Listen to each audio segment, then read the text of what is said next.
سے نکل رہا ہے. پتا چلا بچپنے میں جو دل میں بیٹھ جاتا ہے وہ ہمیشہ کے لیے بیٹھ جاتا ہے. حضرت حسن بصری رحمۃ اللہ علیہ نے فرمایا التعلم فی الصغر کالنقش فی الحجر. بچپن میں بچوں کو تعلیم دینا ایسا ہے جیسے پتھر پہ نقش کر دینا. پتھر پہ نقش کیا ہوا جلدی نہیں مٹتا ہے، ایسے بچپن میں سیکھا ہوا جلدی نہیں مٹتا ہے. تو سیکھنے سکھانے کا اصل زمانہ تو بچوں کا بچپنا ہے.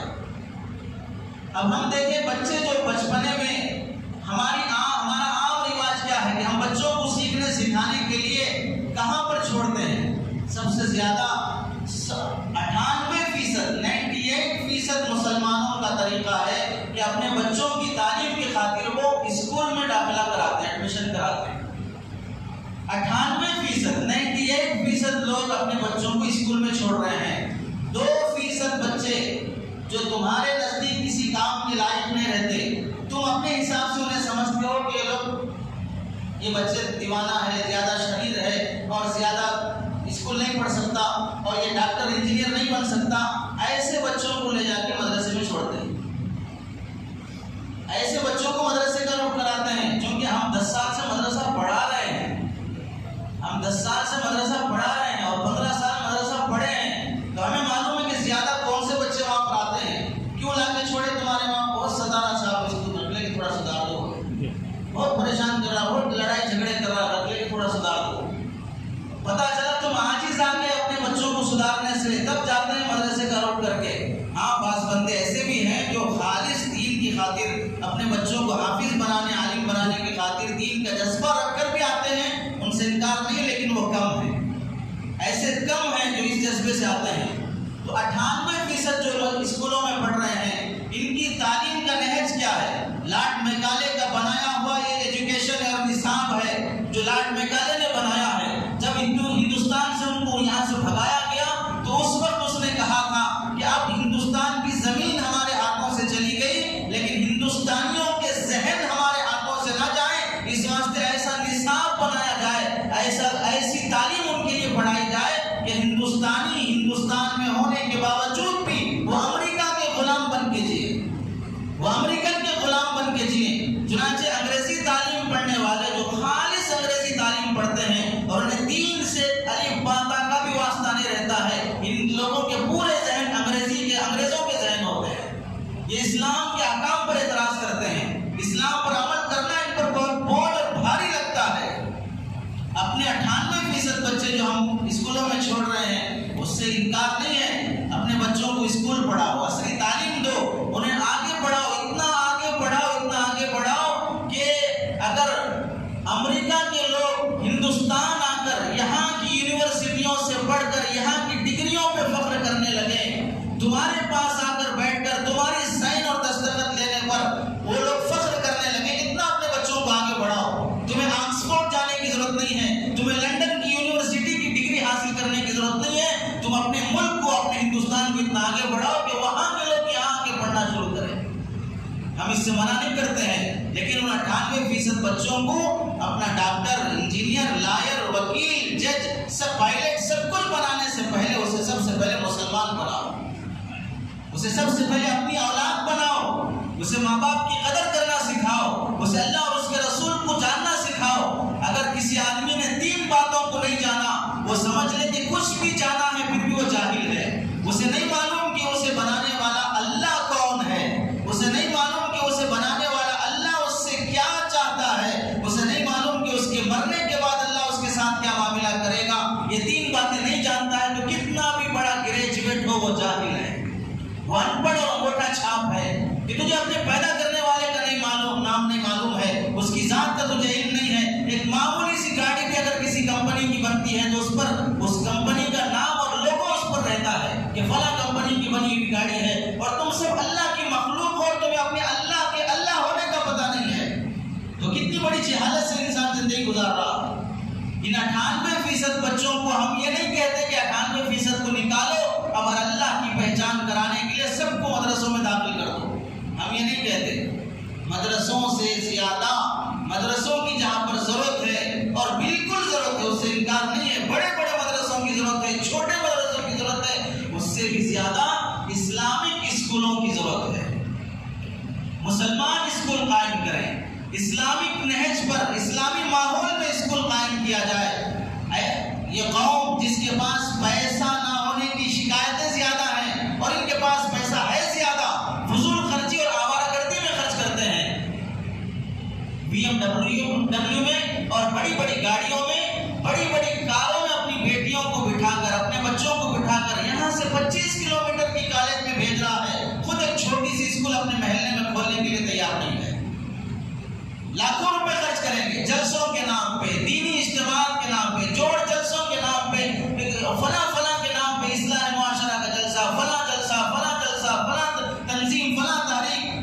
11 دن میں ایک صوبے کی رپورٹ جو ہمارے پاس موجود ہے، 11 دن میں ہم مسلمانوں نے جو خرچہ کیا ہے دینی اجتماعات کے نام پر 1960 کروڑ روپے، 1960 کروڑ روپے 11 دن میں ہم نے خرچ کیے ہیں۔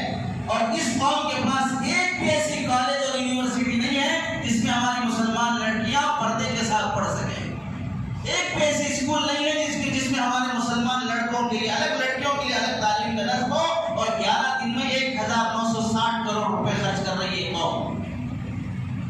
خرچ کرنے سے انکار نہیں ہے، دینی تحریک تنظیموں، جلسوں، جلوسوں سے انکار نہیں ہے، اجتماعات جوڑ سے انکار نہیں ہے، لیکن ہمیں اپنی اولاد اور اپنی نسل کے بچانے کا، انہیں ارتداد اور کفر سے بچانے کا وہ رخ بھی سوچنا چاہیے جس پر ہمارا ذہن نہیں جا رہا ہے۔ اس لیے بڑے بڑے دیندار گھرانوں کی لڑکیاں ہم نے اپنے آنکھوں سے دیکھے، ہمارے جان پہچان والے علماء سے ہم سنتے ہیں، دیندار گھرانے کی لڑکی مہاراشٹر کی، جس کے گھر میں اجتماع بھی ہوتا ہے، جس کے گھر میں باپردہ قانون بھی ہے اور وہاں کے سب لوگ نمازی بھی ہیں، محلے میں، بستی میں ان کا مشہور نام ہے کہ لوگ بڑے دیندار ہیں۔ اس لڑکی کا فیس بک کے ذریعے سے ممبئی کے رہنے والے ایک سکھ نوجوان سے تعلق شروع ہوتا ہے، 1 سال تک وہ چکر چلتا ہے، 1 سال کے بعد ماں باپ کی غیر موجودگی میں آٹو بک کر کے وہ گھر سے ایئرپورٹ کو نکلتی ہے اور اپنے آنے کی اطلاع اپنے بوائے فرینڈ کو فون کے ذریعے سے دیتی ہے۔ آٹو والا پہچان کر دوستوں کو اطلاع کرتا ہے کہ فلاں گھر کی لڑکی اکیلی جا رہی ہے، جبکہ ہم اس گھر کو جانتے ہیں کہ وہ گھر والے بڑے دیندار ہیں، کوئی خاتون اکیلی نہیں نکلتی ہے۔ لڑکی کو شک ہونے پر وہ آٹو ایئرپورٹ لے جانے کے بجائے پولیس اسٹیشن لے جاتی ہے، اور پولیس اسٹیشن لے جا کے پولیس میں کمپلینٹ کرتے ہیں کہ آٹو والا مجھے ٹارچر کر رہا ہے، مجھے جانے نہیں دے رہا ہے، اور دوستوں کو فون کر کے بلا رہا ہے۔ اسے 1 دن جیل میں رکھ کر اس کے بوائے فرینڈ کو فون کر کے ممبئی سے اسے مہاراشٹر بلایا جاتا ہے، اور پورے مسلمانوں کے سامنے اس مسلمان دیندار گھرانے کی لڑکی کو وہ سکھ نوجوان ممبئی لے جاتا ہے، کوئی کچھ نہیں کر سکتا۔ یہ بے دینی کیوں آئی ہے؟ یہ غفلت کیوں رہی اپنی اولاد کے سلسلے میں کہ بچی تمہارے گھر میں رہتے ہوئے، تمہارا کھا کر، تمہارا پل کر، تمہارے ماحول میں رہ کر بھی وہ کیسے بگڑ گئی؟ اس پر توجہ کیوں نہیں رہی؟ اسے لیپ ٹاپ کیوں ملا دیے؟ اسے ٹیب کیوں ملا دیے؟ اسے آن لائن رہنے کی اجازت کیسے مل گئی؟ اسے تنہا کمرے میں رہ کر کیا کر رہی ہے؟ تم اس سے اتنا بے فکر کیوں رہ گئے؟ اور اپنی اولاد کے سلسلے میں اتنا اطمینان اور جھوٹا اطمینان کہ میرے بچے ایسے نہیں ہیں، میرے بچے ایسا نہیں کرتے، میرے بچے بڑے شریف ہیں، میری بچی تو وقت کی رابعہ بصریہ ہے، میرا بچہ تو وقت کا حسن بصری اور جنید بغدادی ہے، انہیں تو بس لوگ بزرگ ماننے تیار نہیں ہیں، ورنہ تو اندر سے اتنے بڑے بزرگ ہیں کہ ہوا میں اڑ کے دکھا سکتے ہیں، پانی پہ چل کے دکھا سکتے ہیں، لوگوں کو ان کی قدر معلوم نہیں ہے۔ یہ دماغ بنا ہے ماں باپ کا بچوں کے بارے میں۔ وہ کتنا بگڑ رہا ہے اس کا احساس نہیں ہے، وہ کتنا بگڑ رہی ہے اس کا احساس نہیں ہے۔ مسلمان لڑکی برقع پہن کر غیر کے ساتھ بائک پہ بیٹھ کے جا رہی ہے، ہمارے ایک مولانا دوست نے اسے کہا بہن تو ایسا کر رہی کہ غیر کے ساتھ بیٹھ رہی، تو وہ کھلا دے رہی کہ آپ کو کیا کرنا ہے، آپ کو کیا کرنا ہے، میں کیا خراب کر رہی ہوں، میں کیا برا کر رہی ہوں۔ یہ مسلمان گھرانے کی لڑکیوں کا حال، اس کے اندر دین کی اہمیت کیوں نہیں ہے، حیا، عزت اور پاک دامنی کا احساس اسے کیوں نہیں ہے؟ تو ہم ان 98% لڑکیوں، ان 98% بچوں کو جو ہم اسکولوں میں چھوڑ رہے ہیں، ان کی دینی تعلیم اور تربیت کے لیے ہم کیا سوچ رہے ہیں؟ اس کے لیے 2 ہی راستے ہیں۔ ایک راستہ تو یہ ہے کہ نکال کے مدرسوں میں چھوڑ دو، ایسا نہیں ہو سکتا، کیونکہ ہمیں اصلی تعلیم کی بھی ضرورت ہے، ہمارے بچیاں ڈاکٹر بنے یہ ہمیں ضرورت ہے، تاکہ ہماری مسلمان لڑکیوں کی اور عورتوں کی ڈلیوری کے موقع پر کسی غیر ڈاکٹر کے سامنے جانا نہ پڑے۔ ہمیں لڑکیوں کی ڈاکٹر بننے کی بھی ضرورت ہے، اور ہمارے معاشرے میں مسلمان اچھے ڈاکٹر ہوں، اچھے لائر ہوں، اچھے جج ہوں، اس کی بھی ہمیں ضرورت ہے۔ تو اس کے لیے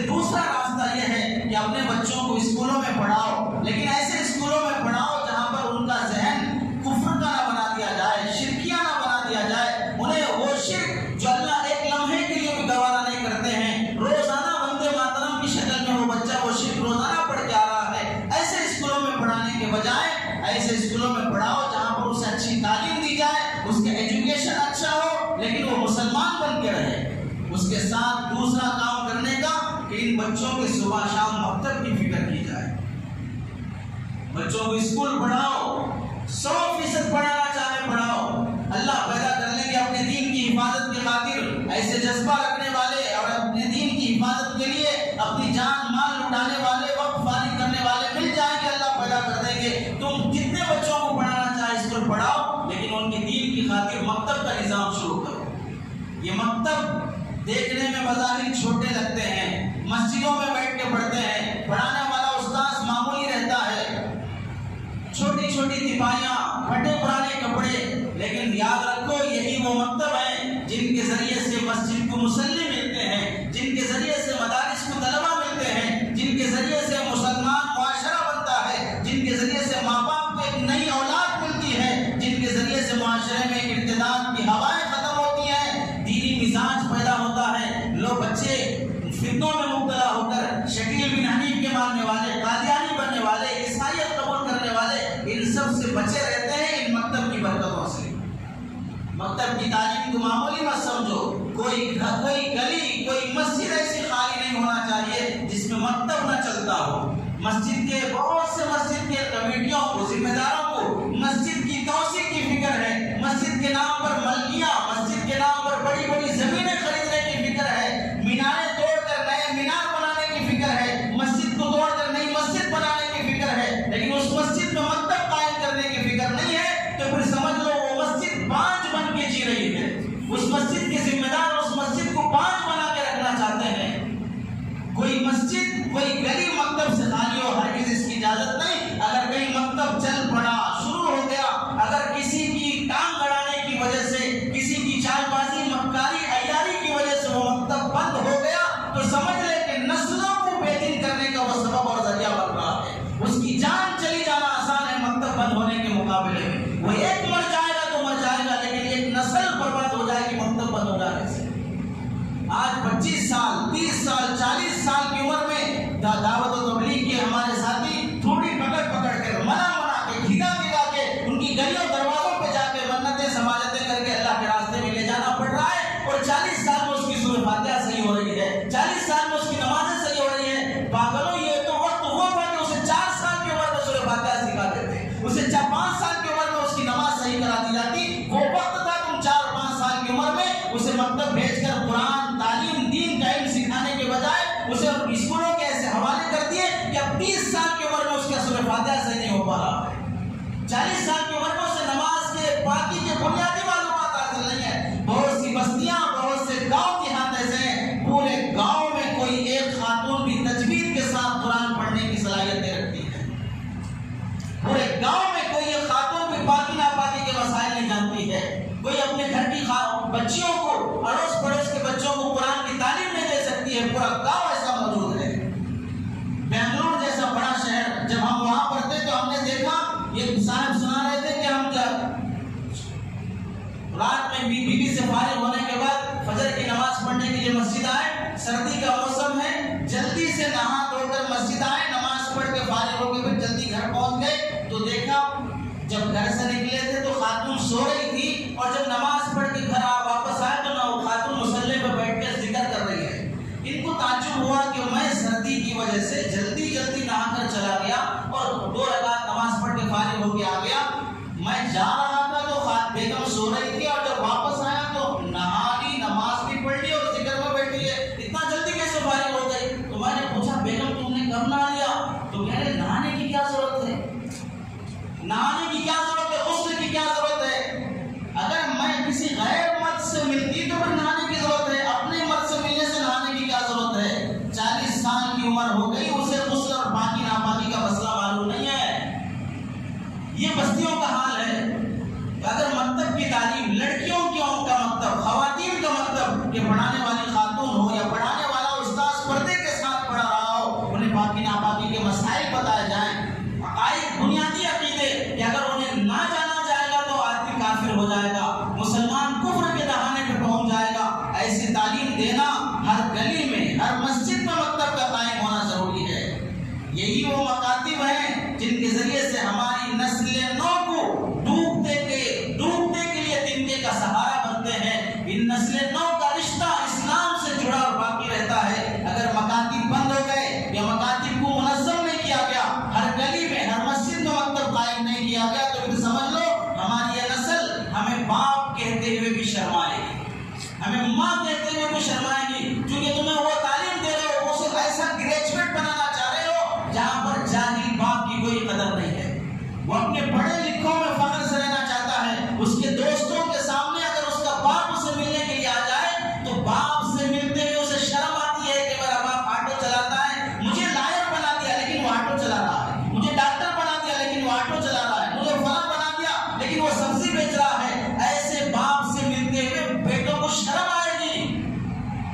کیونکہ اس کے نزدیک باپ کی قدر نہیں ہے، اس کے نزدیک ایجوکیشن کی قدر ہے، اس کے نزدیک ڈگری کی قدر ہے، ماں باپ کی قدر نہیں ہے۔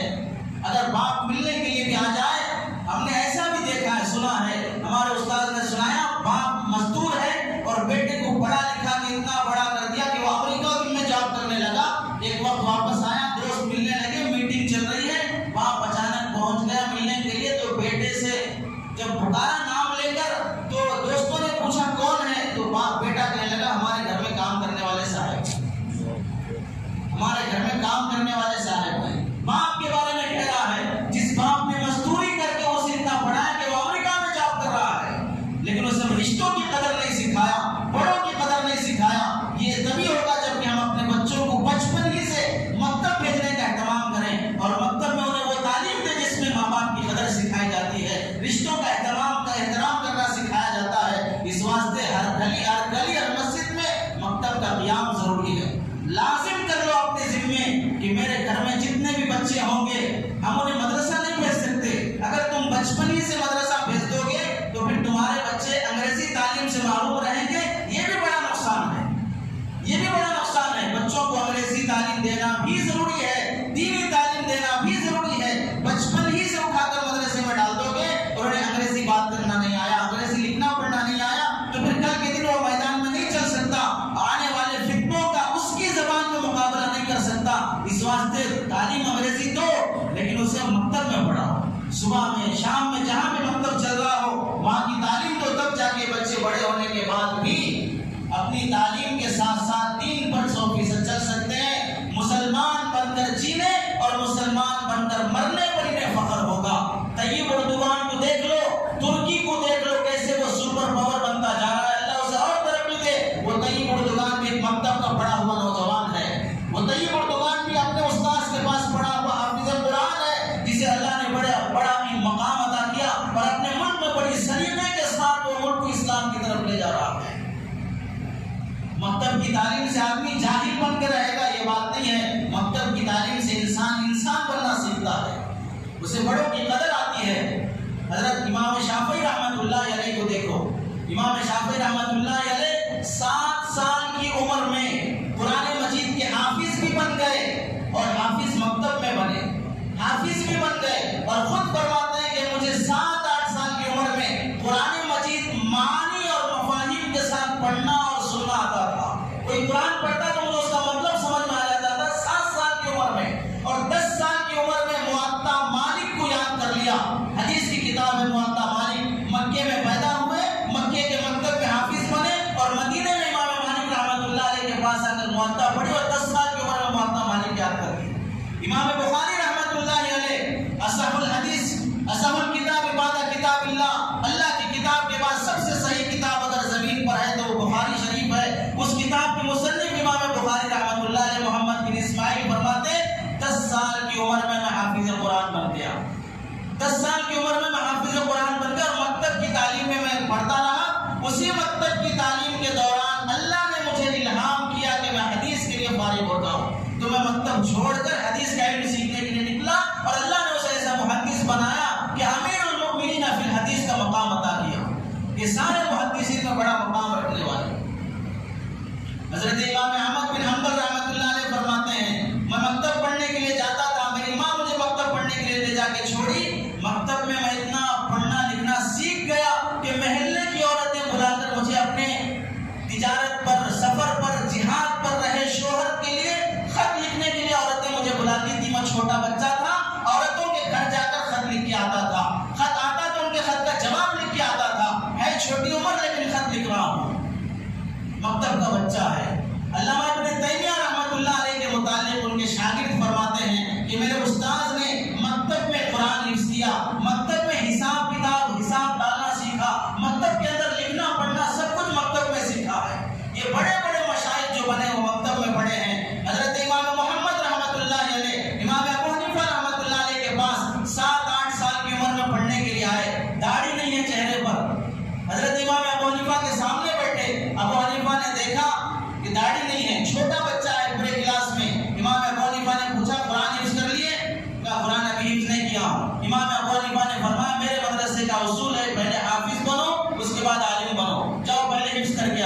حضرت امام محمد کو اٹھا دیا، حفظ کرنے کے لیے بھیجا۔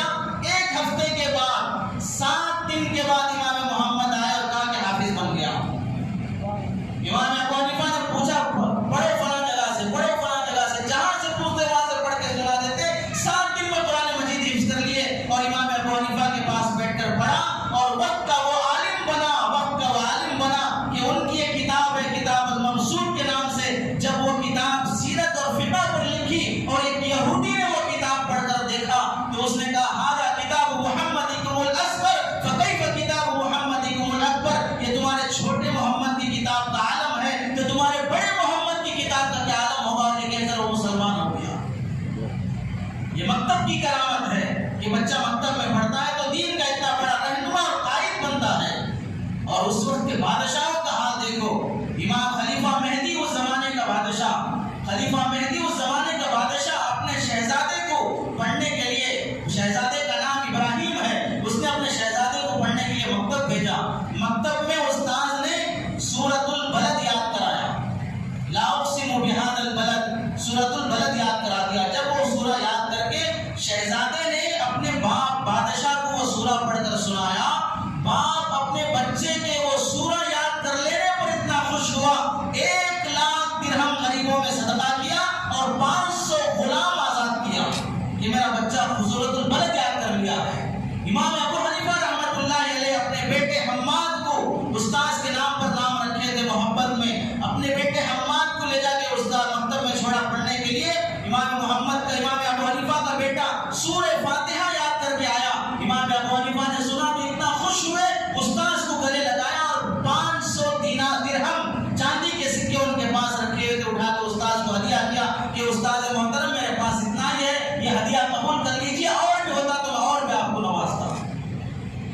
یہ لوگ تھے جن کے پاس دین کی قدر تھی، وہ بڑے بڑے علامہ ابن جوزی رحمۃ اللہ علیہ، بڑا فلسفی سائنسدان اور اپنے وقت کا بہت بڑا عالم علامہ ابن جوزی رحمۃ اللہ علیہ فرماتے ہیں کہ 7 سال کی عمر میں قرآن مجید حفظ کر لیا اور 8 سال کی عمر میں میرے اندر اتنی صلاحیت پیدا ہو گئی کہ میں بڑے بڑے محدثین کا حدیث کا درس سمجھ سکتا ہوں، اور 12 سال کی عمر میں مسجد کے ممبر پہ کھڑے ہو کر ایسا بیان کرتے تھے کہ لوگ سمجھتے تھے کہ بڑا محدث بیان کر رہا ہے، بہت بڑے علامہ بیان کر رہے ہیں 12 سال کی عمر میں، اور بیان اتنا زبردست رہتا تھا کہ بہت سے لوگ ان کی مجلس میں توبہ کے بغیر نہیں اٹھتے تھے، لوگوں کے رونے اور چیخنے کی آوازیں نکلتی تھی، اور کہیں بھی ان کا بیان ہو تو لوگ جمع ہو جاتے تھے۔ اللہ نے وہ ملکہ انہیں عطا کیا اور کہتے زندگی کی آخری عمر میں کہتے تھے میرے ان انگلیوں نے قلم اور روشنائی سے 2000 کتابیں لکھی ہیں،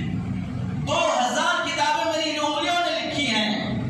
2000 کتابیں لکھنا، اور ایک ایک کتاب 2-4 پیج کی نہیں، ہزاروں پیج کی ایک کتاب، 2000 کتابیں علامہ ابن جوزی نے اپنے ہاتھوں سے لکھی ہے۔ امام شافعی رحمۃ اللہ علیہ مکہ واپس آنے کے بعد 16 سال پڑھ کر واپس جب مکہ پہنچے، مکہ آنے کے بعد اس مسجد میں، مکہ مکرمہ کی اس مسجد میں، جس مسجد میں حضرت امام شافعی کی والدہ انگلی پکڑ کر بچے کو مکتب پڑھانے کے لیے لے جا کے چھوڑ دی تھی، اسی مسجد میں امام بن کر، اسی مسجد میں فقیہ بن کر، علامہ بن کر جب سیڑھیاں چڑھ کے داخل ہونے لگے تو آنکھوں سے آنسو نکل گئے اور روتے ہوئے کہنے لگے یہ وہی مسجد ہے جہاں پر میری ماں مجھے پڑھنے کے لیے مکتب لاتی تھی، آج اس مسجد میں میں حدیث کا درس دینے کے لیے آ رہا ہوں، آج اس مسجد میں میں مسائل بیان کرنے کے لیے آ رہا ہوں۔ یہ مکتب کا صدقہ، مکتب کی کرامت ہے۔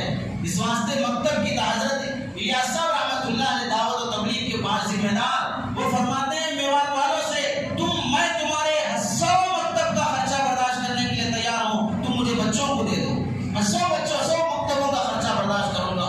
منظور بمانی رحمۃ اللہ علیہ فرماتے ہیں ہمیں اپنا پیٹ کاٹ کر، بھوکے رہ کر، 2 جوڑے کپڑے پر بھی ہمیں زندگی بسر کرنا پڑے ہم کریں گے، لیکن بچوں کو مکتب کی تعلیم ضرور دیں گے۔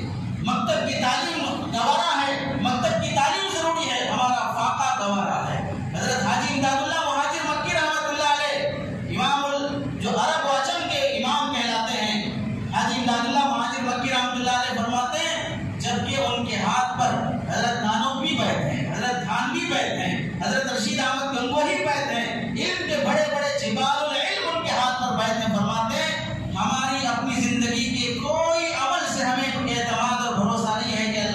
درخواست کر دے گا، نجات دے گا۔ بس اگر امید ہے تو اس بات کی امید ہے، ہم نے جو مکتبوں کی داغ پہ جو ڈالی ہے ہندوستان میں، ان مکاتب کے صدقے سے اللہ ہمیں نجات دے دے گا، ان مکاتب کی برکت سے اللہ تعالیٰ ہمیں نجات دے دے گا۔ ہمارا چھوٹا معصوم بچہ مکتب پڑھنے کے لیے جاتا ہے اور وہ اپنے معصوم لب و لہجے سے استاذ کے سامنے بیٹھ کر وہ بسم اللہ پڑھتا ہے تو اللہ کو کتنا خوشی ہوتی ہوگی۔ 4 سال کا بچہ کیا جانتا ہے، لیکن تجویز سے استاذ کے سامنے بیٹھ کر صبح کی سردی میں اور دوپہر کی گرمی میں اور شام کے وقت کھیل کود چھوڑ کر وہ استاذ کے سامنے بیٹھ کے ادب سے بیٹھ کے پڑھ رہا تو اللہ کو کتنا رحم آتا ہوگا۔ حضرت عیسیٰ علیہ السلام کے زمانے کا واقعہ کتابوں میں لکھا ہے کہ ایک گنہگار باپ ساری زندگی جس نے گناہوں میں گزاری، اس نے ارادہ کیا کہ میری عمر گزرتی جا رہی ہے، نہ کچھ پڑھا نہ کچھ لکھا، نہ اللہ کا فرما بردار بنا، اگر اللہ مجھے بیٹا دے گا میں اسے دین کا علم پڑھاؤں گا۔ اللہ کی کتاب اس زمانے کے حضرت عیسیٰ علیہ السلام پہ جو نازل ہوئی، میں اس کا حافظ بناؤں گا، دین کا علم سکھاؤں گا۔ اور اتفاق ایسا ہوا کہ موت نے اسے لپیٹ لیا اور زندگی نے ساتھ دے دیا۔ مرتے وقت سکرات کی حالت میں اس نے اپنی بیوی سے کہا کہ بیگم تمہیں اللہ نے اگر بیٹا دے تو میں تم سے درخواست کرتا ہوں کہ اسے مدرسے کی تعلیم دینا، اسے دین کی تعلیم دینا۔ میری تمنا تھی کہ میں زندہ رہا تو بچے کو دین سکھاؤں گا۔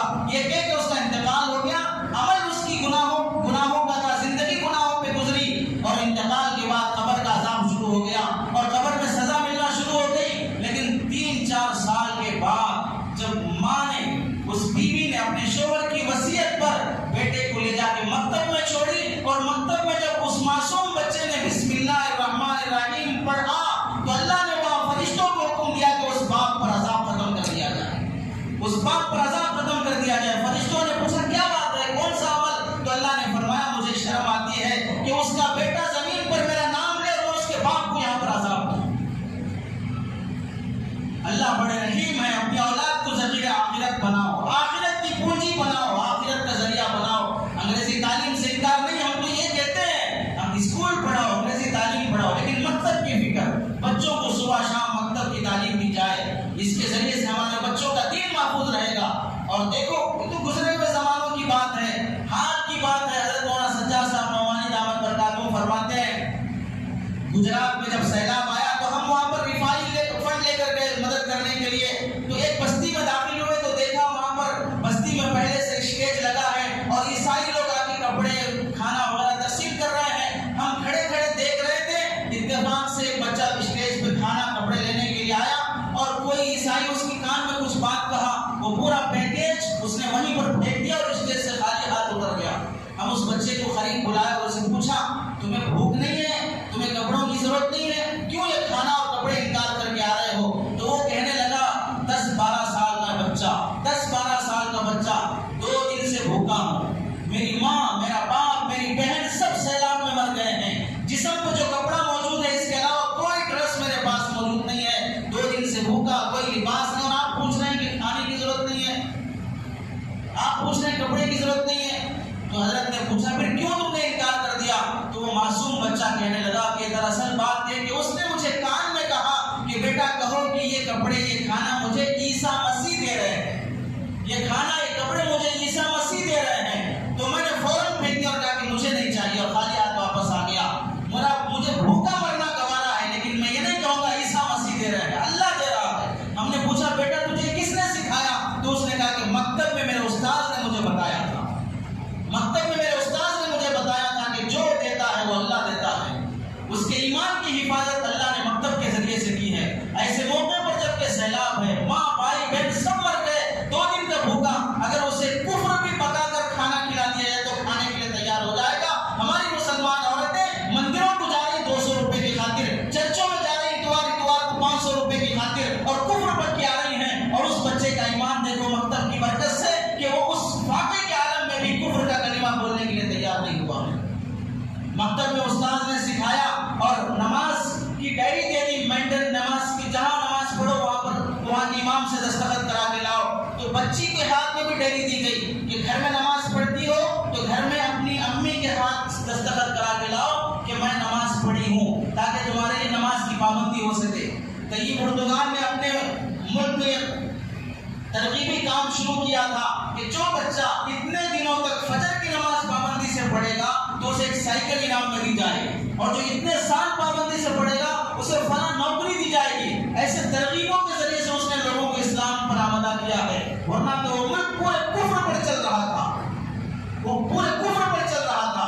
ترغیب کے طور پر استاد نے ڈائری دے دی کہ جب بیٹی جب بھی گھر میں نماز پڑھو تو امی سے لکھا کے لاؤ۔ اب پہلے دن گئی اب بچی گھر میں اور فجر میں اٹھ کر نماز پڑھی اور امی سے اٹھا کے دی، امی جان سائن کر دیجیے کہ استاد نے کہا ہے کہ پورے ہفتہ اور پورا مہینہ پابندی کرو گے تو انعام ملے گا۔ بچے انعام سے بڑے خوش ہوتے ہیں، تو امی نے کہا نہیں مجھے، میں سائن نہیں کروں گی، میں دستخط نہیں کروں گی۔ بچی روتی رہی، آخر ماں نے دستخط نہیں کی اور بچی خاموش رہ گئی، روتی روتی وہ بھی سو گئی۔ صبح جب مکتب میں آئی اور استاد نے دیکھا سائن نہیں کی ہے، تھوڑی سی ناراضگی کا اظہار ہوا۔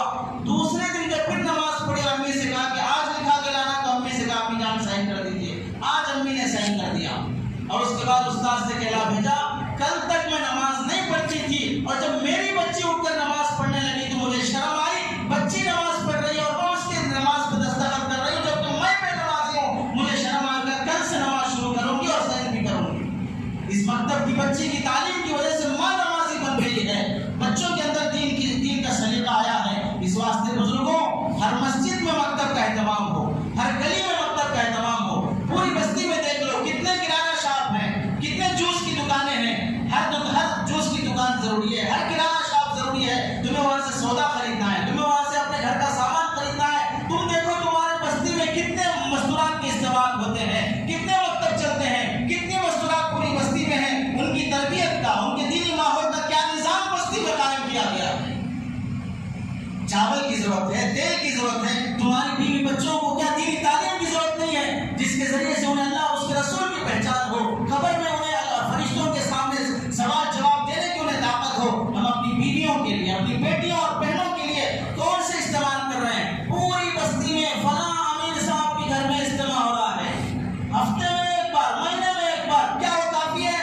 اس سے سب سدھر جائیں گے اور سب سدھر گئے اب تک؟ ہر گلی میں اجتماع ہونا ضروری ہے، مشورہ کرو، انتظام کرو، علماء کی نگرانی میں کرو، جو تربیت کا نظام اپنی بچیوں کی خاطر ہو سکتا ہے کرو، ورنہ ارتداد، کفر کو قبول کرنا، کفر پکنا ہماری بچیوں سے جتنا زیادہ ہو رہا ہے۔ ماں باپ کو چھوڑ کر چلی جانا، میرے باپ کی عزت چلی جائے گی، کوئی فکر نہیں ہے، غیر کے ساتھ بھاگ رہی ہے، یہ کیسے اس کے اندر ایمان کی اہمیت پیدا ہوگی، ایمان کا جذبہ پیدا ہوگا۔ اور گرمی کا ماحول، گرمی کا موسم بھی آ رہا ہے، سمر کلاسز شروع کرو، 40 دن کا کورس شروع کرو، لڑکیوں کی خاطر، خواتین کی خاطر۔ ہر مسجد میں ہر کمیٹی ذمہ داری لے، زمینوں کی وسعت، یہ بنانے وہ بنانے کی فکر اپنے لیے جب موقع ہو کر لو، لیکن اس وقت غنیمت سمجھو، ورنہ یہ چھٹیوں کے دن تمہارے بچے گاڑیوں کی ریسنگ میں اور چھٹیوں میں ادھر ادھر تیرنے اور کودنے کے بہانے جائیں گے، پھر خبریں آئیں گی وہاں کودا جا کر اور ڈوب گیا، مر گیا، ریسنگ میں گاڑیاں لے کر گئے، ایکسیڈنٹ ہو گیا، مر گیا۔ یہ ساری خبریں سننے سے اگر بچنا چاہتے ہو تو اپنے بچوں کو یا تو اللہ کے راستے میں بھیجو یا مکاتب اور سمر کلاسز کے نام سے شروع کر کے ان کی دینی تعلیم کی فکر کرو۔ اللہ سے دعا ہے کہ اللہ تعالی ہم سب کو عمل کی توفیق نصیب فرمائے۔